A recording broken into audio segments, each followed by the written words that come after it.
Act 2, Scene 9 of Merchant of Venice. So, hello, beautiful people. We have finally reached to the last scene of this Act 2. And let me tell you that this is one of the most important scenes of Act 2 from which questions are frequently asked in the examination. So let's begin with the characters whom we'll be seeing in the scene. So they are Portia, Prince of Aragon, and Nerissa. And who is Nerissa? Nerissa is a lady in waiting, and Prince of Aragon is one of the suitors who have come to try their luck at the lottery of caskets. And where is the setting of the scene? The scene takes place in one of the room in Portia's house. So let's start the summary of scene 9. So the scene starts with a note that Nerissa enters with a servant and asks him to draw the curtains as Prince of Aragon had taken the oath and has come to try his lottery of caskets. So it's very self-explanatory. Here Nerissa has come before the suitor with his servant to ask him to draw the curtain so the suitor can make his choice. So Portia enters with Prince of Aragon and team. Who is team here? The people who have came along with Prince of Aragon. So Portia then introduces the boxes to the prince, saying that if he chooses the box that contains her picture, he will be married to her, but if he fails, he will have to leave the place immediately. In Act 2, Scene 7, on being asked by Morocco how will he know whether he had made the right choice, to that Portia replied that if a suitor chooses a box that contains the portrait of Portia, that means he has made a right choice and he will only be married to Portia. So Portia quickly explains the conditions for the Aragon for to marry her. So Aragon then highlights the three conditions he will be bound to regarding the lottery. So beforehand, Aragon was already aware of the guidelines he would have to strictly adhere to in order to marry Portia. That is, he cannot tell anyone which casket he has chosen. If he chooses the wrong casket, he cannot marry any woman in his entire life. Also, if he chooses the wrong casket, he will have to leave immediately. So Aragon is already aware of these guidelines or rules. Aragon starts inspecting the inscription.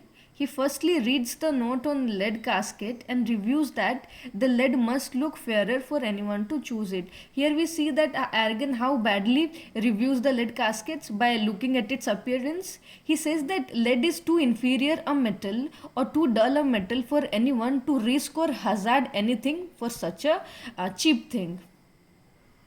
After giving his opinion about the lead caskets, he goes to the gold casket, and after reading the inscription on the gold casket, he adds that the many in what many men desire. So let me tell you beforehand that we have already read what is inscripted on the gold casket. It's been written that one who chooseth me must gain what many men desire. So to that, Aragon reviews that the many in what many men desire may mean all the fool people who choose things by outer appearances, just like Martin. And who is Martin? Martin is a bird who build their nest on outside of wall of a building without looking what is present inside it. So he will not choose what many men desire, as he does not belong to the common crowd. So we can see that how Aragon is proud of himself, and he thinks that he is out of the crowd, or he is a unique person who does not make choices on the basis of appearances, rather by thinking logically, practically, and knowing the inner beauty of things, which later has been proven wrong in this scene.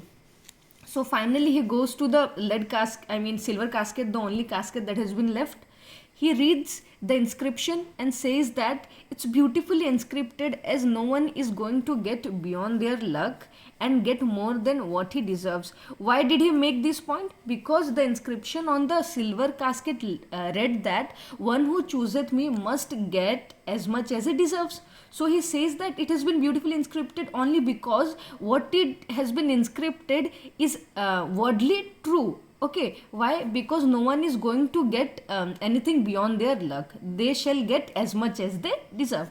So he gives his opinion on this, as finalizes that he would choose silver casket as he deserves the best. He also has a lot of confidence within himself, just like Morocco. So finally, he chooses silver casket and asks for the keys in order to open the casket. When he opens the casket, he finds the portrait of a blinking idiot with a scroll. See, he was expecting Portia's picture because, according to the inscription and his opinion, he deserved the best. But at last, he got the portrait of a blinking idiot with a scroll. And with a heavy heart, he says that he did not deserve more than a fool's head. I mean, this is the question he's asking to Portia and even himself, that didn't he deserve anything better or anything else than a blinking idiot's portrait? Is it all that he deserved? So, actually, he is very overwhelmed right now. The scroll read that the box was tested 7 times in fire. Which casket? The casket of lead has been several times tested. The correct person has his wisdom always with him. Some people just kiss the shadows and feel the joy. He had made a foolish choice and will ever be a fool. So the scroll which was with the blinking idiot, it clearly read that the choice made by Aragon was completely a foolish choice, and one who chooses with all his mind has always his wisdom along with him, whereas Aragon did not belong to that category of people who had much wisdom. So at last he has been proven a failure. Aragon then decides to leave as he felt that he came with one fool's head and is going away with two. One fool's head, I mean, he's talking about himself, that when he entered, he was already a fool, and when he's leaving the place of Belmont, he's going with two fool's head. Two fool's head means one, the blinking idiot that he had got, and one, he is himself.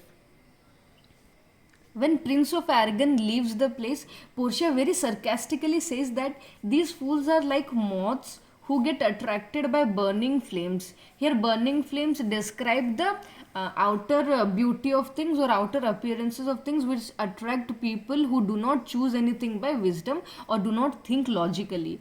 And when they come near, they get burnt. And here, what does burnt imply? Burnt means they lose everything, and at last they are a loser at the end of the day. So a messenger enters and informs that a young Venetian has come to Belmont to say that his master is about to arrive.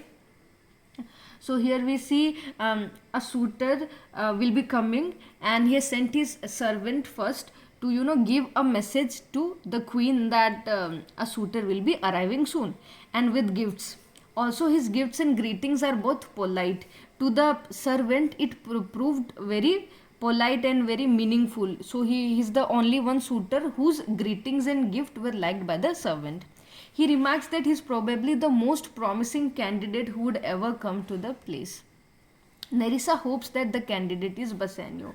So we will see whether it is Bassanio or someone else, but for the time being, Nerissa hopes that it must be Bassanio. So this is all about Act 2 Scene 9, and this is the end of Act 2. We will be starting with Act 3 Scene 1 in my next video. Till then, I hope it helped you. Thank you.